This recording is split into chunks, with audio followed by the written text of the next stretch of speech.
Hey,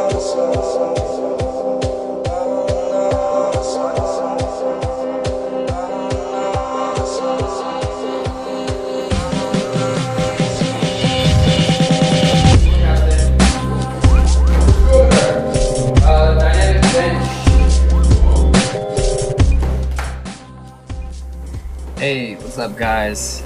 So this is going to be a little bit longer video, so I have some time to talk about some stuff, as well as you guys getting to see warm-up, workout, and a little bit of mobility afterwards. So first of all, I've got to say that the number of YouTube subscribers I've got is growing, thanks almost exclusively to Matt Ogus, who every time I appear on one of his videos, my viewership seems to explode, so great for both of us. We'll be watching a little bit of my warm-up right now. I still like to do some lower body warm-up even on upper body days. It just makes me feel better personally, and I'll talk about a few other things. I feel like, you know, as the number of viewers I have increases, the number of subscribers increases,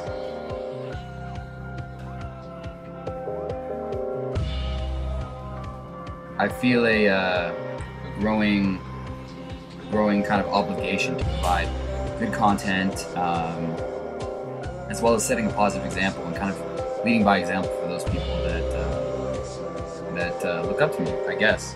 And you know, I still have role models that I look up to, and I'm still trying to get somewhere as well. But I've got to say that having this many people kind of have access to what I'm doing on a daily basis gives me a ton of motivation and makes me work harder, which is great. So I'm reading right now the Westside book by Louis Simmons, and it's been really influential in changing some aspects of my training and clarifying exactly what Westside is all about. I gotta say, the book is not written as clearly as I would have liked, and not written as well or edited as well. There's a lot of redundancies, but some core concepts of the training are really good, and I've been picking up on them. There's a lot of info on percentages, programs, so if you guys get a chance, find it on Amazon, borrow it from someone you know, and have a read, because it's a really good book. That being said, I dropped the percentage of my speed sets on speed bench, and I'll be varying my program a little bit more because it's been a little bit more static than I think Westside suggests you have it. So I'll be doing 10 sets of 3, really going for speed when I do my bench. I mean, no pause, fast deceleration, fast acceleration, eccentric and concentrics, and that's one thing that I'm focusing for. The other lifts are still up in the speed section, but that's what I'm focusing on. Alright, well, I demoed this exercise a while ago, this little warm-up, but I really like it for sitting in a deep squat and making sure that you're able to hit that. I'm still working on ankle mobility. It's still a big problem for me. Hips seem fine, and shoulders are pretty fine. It's the ankles are really stiff for me. So the principles of Westside I'll talk about a little bit as I go through some of these other things.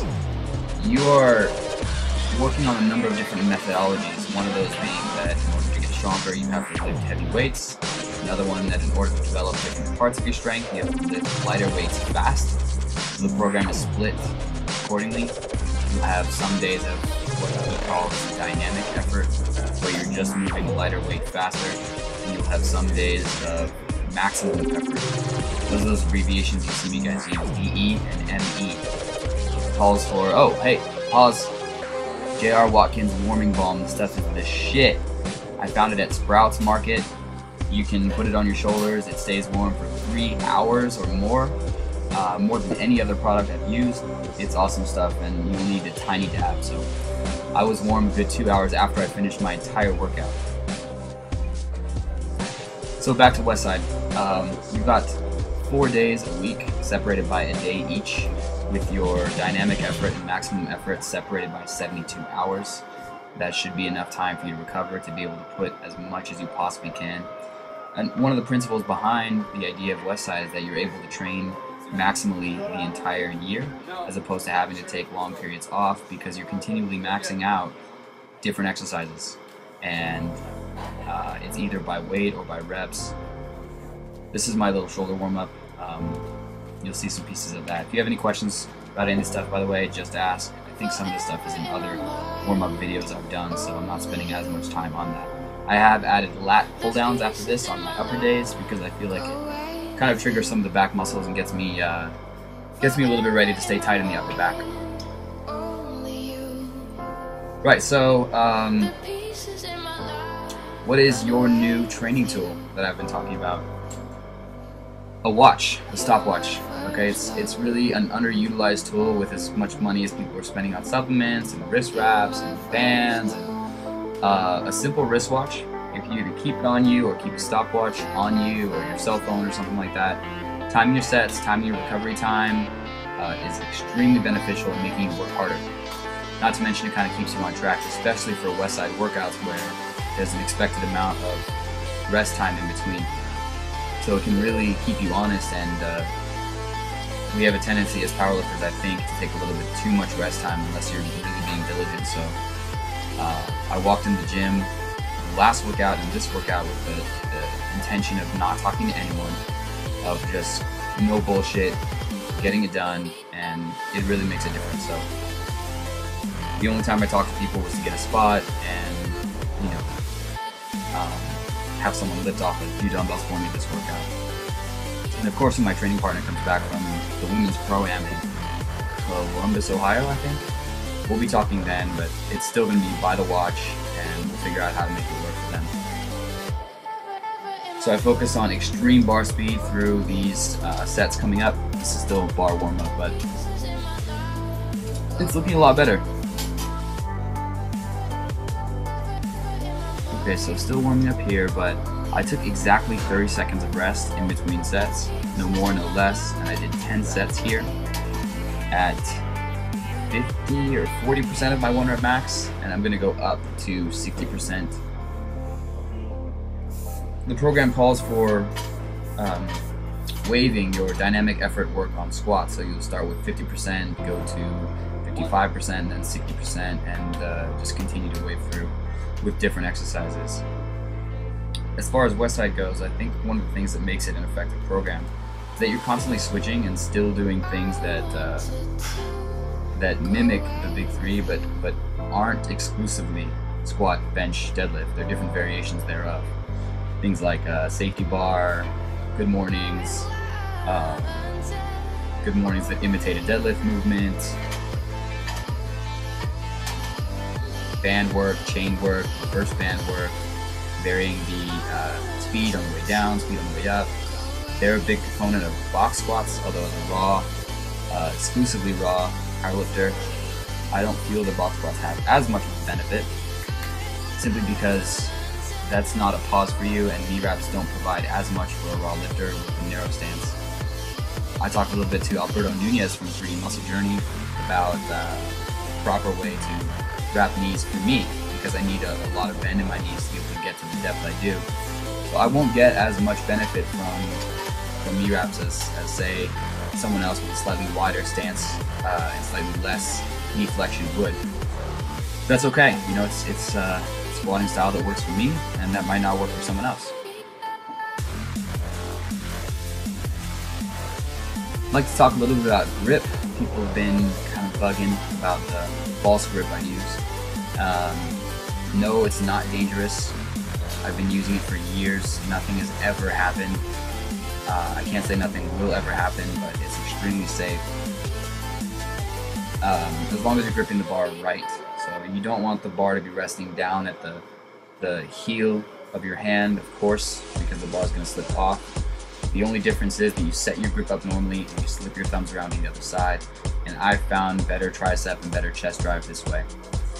It's similar in a way for me to creating more of a dumbbell press style movement instead of a traditional barbell bench press. And when I do grip the bar fully, I feel more pressure along parts of my forearm and parts of the high part of my chest instead of parts of the low part of my chest. So the slip that just happened there, don't ever try to stay with the dumbbell on that. I let it go and I came out injury free, and I'm just resetting the barbells on that one. If I had gripped onto it any longer, I probably would have, you know, tweaked something in my forearm or something in my brachialis. So lucky for that. These are 140s, and I'm doing sets of 5 to 6 here. Definitely setting some PRs here, but I'll have to switch up because if progress is stalling. The Westside program calls for you to switch exercises every 1 to 2 weeks. So you can imagine how hard it would be to track consistent workouts this way. There being no set rep ranges, there being no set exercises, there being no set rest time except for you just trying to set PR. So I can understand some of the confusion with Westside, but hopefully after you read the book, some of your questions may be answered.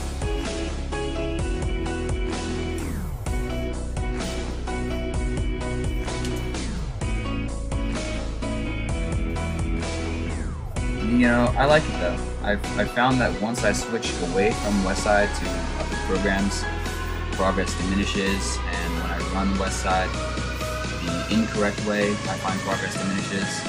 And I think I'm only just beginning to realize some of the benefits of proper programming, being honest with myself about what exercises work for me. Oh, these are 150s, by the way. No. Yes? Yeah, these are the 150s. And I pulled 3 reps off of them, so pretty stoked about that. So as far as Westside, he doesn't call it a specific program, he calls it a system of methodologies. There being definitely a few methodologies that you use in tandem with each other: the maximum effort methodology, the dynamic methodology, the continual repetition methodology, basically time under tension. And a lot of this stuff comes from translated Russian works from some of the Russian and Chinese programs that I've worked with over the years. So it's not like this stuff is just being pulled from anywhere. It seems to be well sourced and well documented, and I'm just starting to read through exactly what's going on and what he suggests. This is my new R4 rack. I'm pretty excited about it, by the way. It's got the safety straps and adjustable hooks, and through the bench press region, they're spaced every 1 inch, so you can get a little bit more refined of a takeoff position. Right now I'm just doing timed reps for as long as I could in the first set. It turned out to be just barely over a minute before my shoulders just completely gave out at 95. There's a few other sets I recorded but didn't show. My next assistance exercise here is pull-ups, and I'll start adding weight to my belt around these. I just couldn't find a dip belt to add weight. It's a Spud ink handle. I like it because it allows you to rotate just a little bit, change the angle on your back. Of course, a chain with 2 D-grips at the end will work. I've used that in the past, but this works just fine. I think this is the last set of the ones that I've recorded. And on upper days, it's a nice idea to finish off with a little bit of mobility work. So I've included a little bit of mobility work that I did, just sticking the lacrosse ball up in the high back trap area and going through some elbow ranges of motion, making sure you finish high and overhead, and spending about 2 minutes on each side. This is one of those proven to work ones. I definitely find that after I do this, I've got increased range of motion in getting my elbow behind my ear, sometimes even further behind my ear than the other. If you want to try it for yourself, just grab a lacrosse ball. Yes, for those that are asking, a baseball, a racquetball, a softball, a tennis ball will all work. They're just round and have varying degrees of hardness, so